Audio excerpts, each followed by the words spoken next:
Hello everybody, this is me doing a video version of the Something's Rotten in Rottenwood Creek Solubility Rules Lab.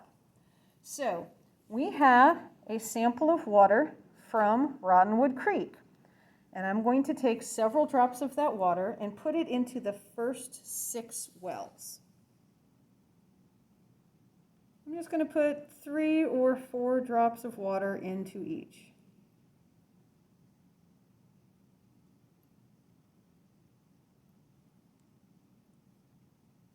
Okay, so we're done with that. Now I'm going to take various sodium compounds, and I have those written up at the top, and we're going to react these. They will react. However, the products may or may not be soluble. We're going to have to take a look at our solubility rules later. But for right now, what we're doing is we're going to react these 2 chemicals, and we're looking to see if we have a white or a cloudy or a colored precipitate. So the first chemical that I am reacting this with is sodium chloride. And nothing. I don't see a precipitate. So on my paper, okay, where it says sodium chloride, I am going to say no, or nothing, or maybe I can write soluble. Okay? All right. I am going to skip sodium sulfide because it makes a horrible, horrible stink. I dealt with that one time. It stank me out of the room. It stank other teachers out of the room. And I love myself too much to do that to myself again. So I am going to use something else that's going to give us the same reaction as sodium sulfide.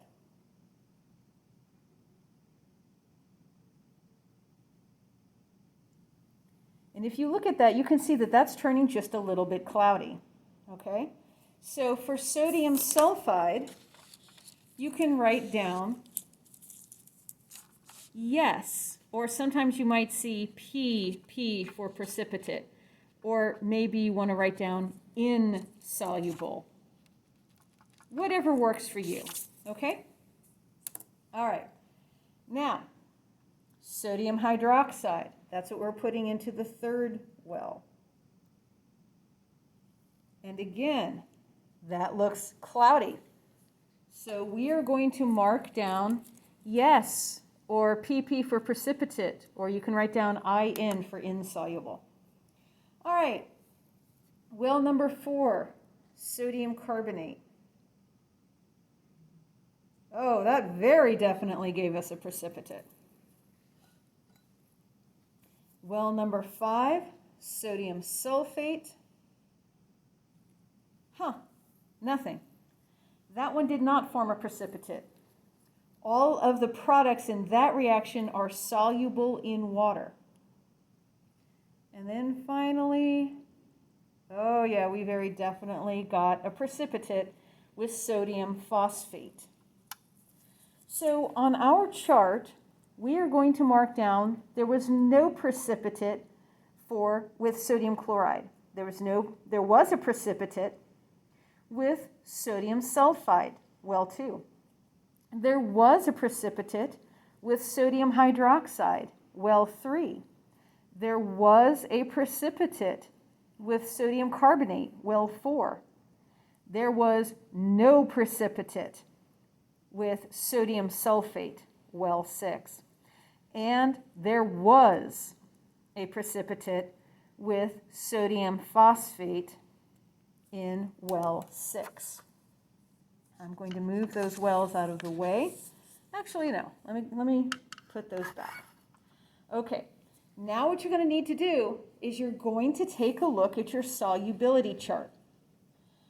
If the water from Rottenwood Creek, it's labeled river water, if the water from Rottenwood Creek contained aluminum, then well 1 contains aluminum chloride. Would we expect aluminum chloride to form a precipitate or not? Take a look at your solubility chart. If aluminum chloride is soluble in water, that matches our results. If aluminum chloride is insoluble in water, that does not match our results, and it tells us, hey, this might not be aluminum. We're going to do the same thing for number 2. If there's aluminum in the water, well 2 now contains aluminum sulfide.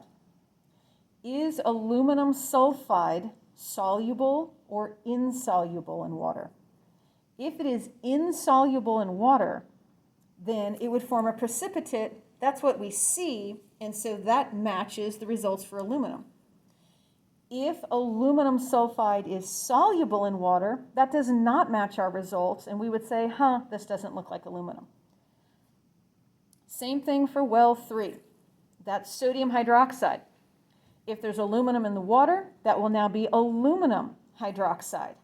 Look on your solubility chart. Do we expect aluminum hydroxide to form a precipitate like we got? If we do, then okay, it looks like we have aluminum in the water. If aluminum hydroxide does not form a precipitate, that does not agree with our results, and we probably do not have aluminum in the water. You're going to need to go through and do this for the other 3 wells. Then you need to go through and instead of aluminum, we're trying to see if it matches the results for lead. If there is lead in the water, then we have lead chloride in well number 1. Do we expect lead chloride to be soluble in water like we see, or do we expect it to be insoluble in water? Give that a try.